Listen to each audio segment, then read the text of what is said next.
was at the plenary this morning, and the plenary was all about the future media.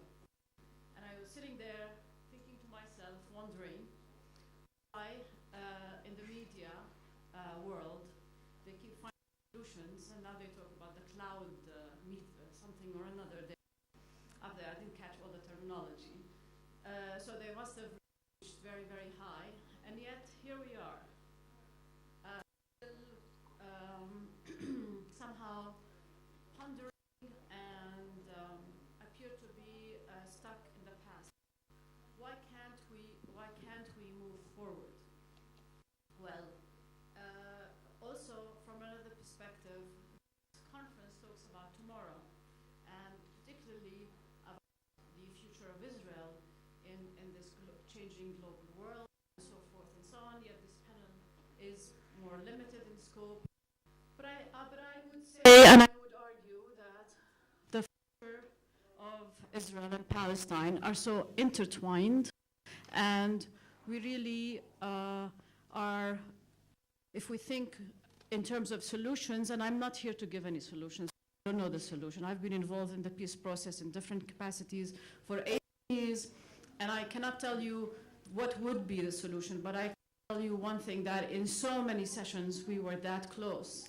And I hear this from so many people, and I think if we were to put our prejudices aside and really focus like we did in 1993 when we signed the Declaration of Principles, on moving forward, finding what is there in the best interest of our two peoples and looking to the future, then we would be able to find the solution. The solution obviously lies in making compromises. Of course, I'm going to be presenting to you very quickly in 5 minutes the Palestinian perspective, which is very difficult to summarize, but I will try to do my best. And I also, along this whole period of last 18 years, I cannot deny the realities and the setbacks and ever-changing realities and the extremism and so forth, but I will focus on the more positive. From Palestinian perspective, what is it that we are really after? We are after, and we want our freedom, we want an end to occupation, we want to become a member of the international global community, and we want to conduct sovereign relations with third parties. We want an economy that prospers, we want a sector that is productive, and we want to reduce our reliance on international aid.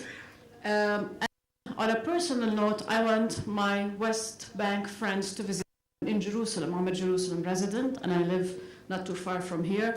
I commute to my office in Ramallah on a daily basis, so I cross checkpoints, and I want to be able also to visit my family in the Gaza Strip. I have family there that I haven't seen for years, so we want normal things. And of course, during this panel, we'll be asking hard questions, and and there are tough questions to be answered there on both sides.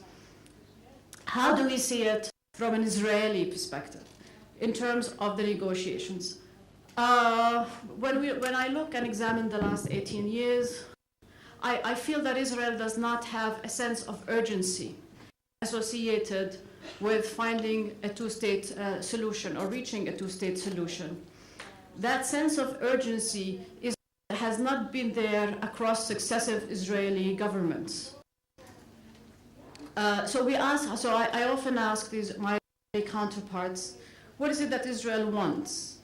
Do they want to live in peace with their Palestinian neighbor and take benefit of the entire region? When peace is achieved with the Palestinians, there will be peace with its Arab neighbors as well? Or does Israel want to be a Jewish state and exclude all the other religions and nationalities? Because those are really hard questions that are challenging in the discussions and in the negotiations. Recently, we had a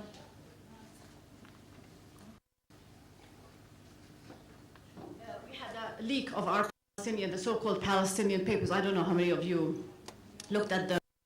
But our positions on refugees, on Jerusalem, on the 1967 border, on all other issues were made public.